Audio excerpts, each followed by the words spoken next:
There are 4 common types of overcalls. For now, I say common types of overcalls because outside this course, there are other kinds of overcalls, but they aren't every day.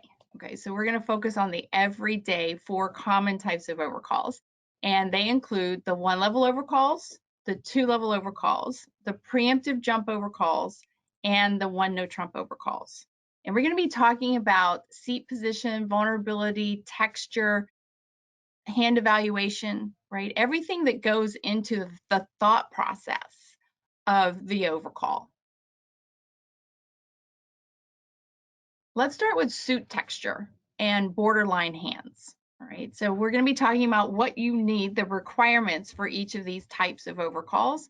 And if you're sitting on a borderline type of hand, you're right at the minimum of the requirement for either the 1-level overcall or the 2-level overcall or the 1-no-trump overcall or the preemptive jump overcall. If you're sitting at a minimum, what I want you to do is focus on your suit texture, the suit that you're about to bid.